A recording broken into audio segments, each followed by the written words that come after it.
Hello friends, welcome to the second part of Java inheritance tutorial. So in the first part we covered till point 8, that is overriding methods. So in this part we'll cover the remaining sections, and if you have not watched the first part, I would recommend you to watch it, and the link is given in the description. So the next thing is calling superclass methods. So sometimes we want to call a superclass method, let's say mostly in case when we have the same method present in subclass as well. So we can use the super keyword in this case.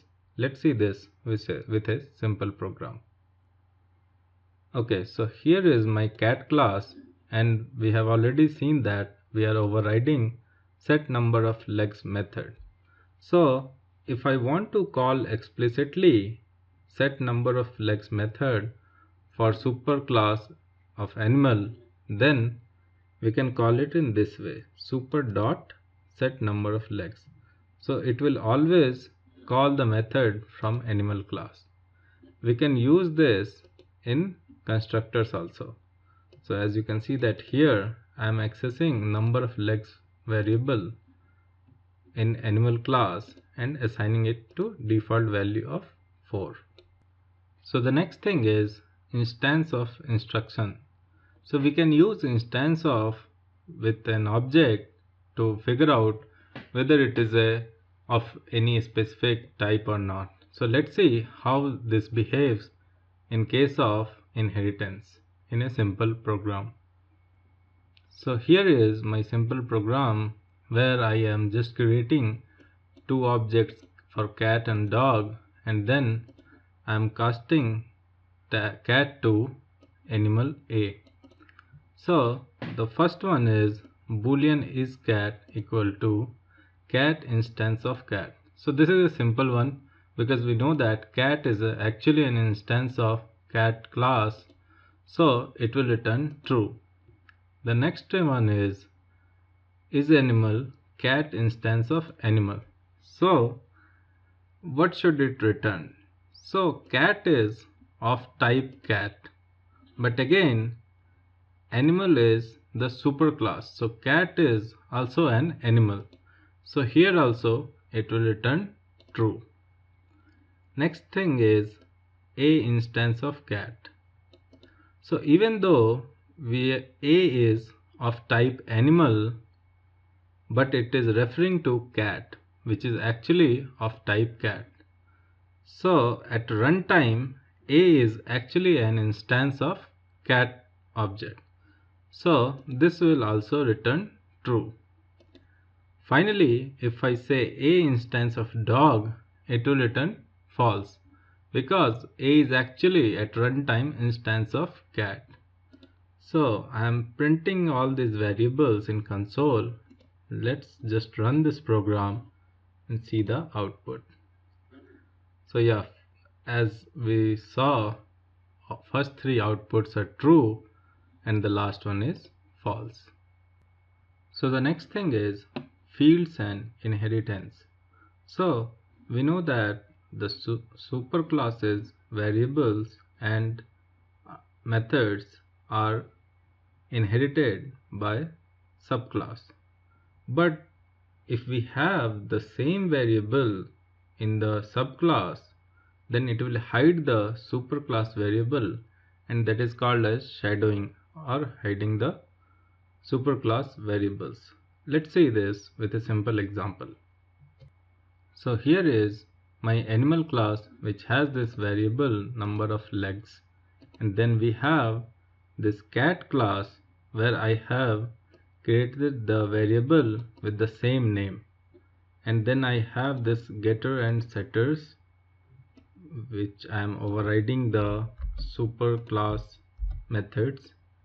And if you notice that I am just using this super keyword to work with the superclass variable. So basically this variable is not being used at all. So, and then we have this method update number of legs where I'm calling this as this dot number of legs is equal to the input I. So here it will update the subclass number of legs. However, in getter and setter we are accessing the superclass variable. So let's see what happens if we have a simple program like this. So I'm creating a cat object and then I'm saying cat dot set number of legs as 4. So essentially it will set the number of legs variable to 4 in superclass animal number of legs variable.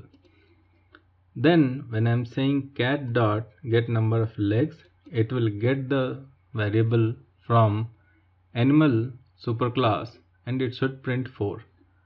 Now if I'm saying cat dot update number of legs, eventually it is updating the variable in cat, not in the superclass animal. So if I am saying again cat dot get number of legs, it will fetch me the variable from the superclass and hence it will again print 4, not true. So if I run this class, so it is printing 4 in both the cases.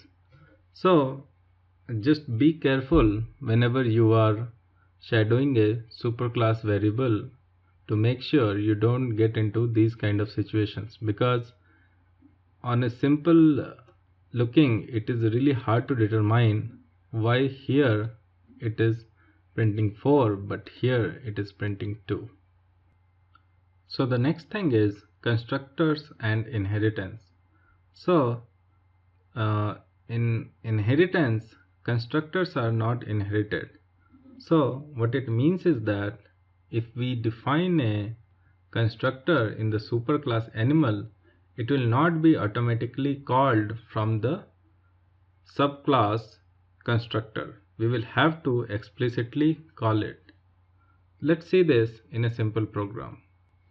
So here is my animal class and right now it is not having any constructor, but still I have this cat class and here also I'm not defining any constructor. So it works because Java automatically provides the no default no arguments constructor for both the classes and automatically calls the superclass constructor with no arguments. But let's see what happens if I define a constructor here with some argument. So if I say public animal int I this dot number of legs is equal to I. So you can see that it is complaining that superclass animal constructor is undefined with default constructor, so we must define an explicit constructor. So there is a quick fix is to add the same type of constructor here, and whenever we are doing it, the first call should be to the superclass constructor.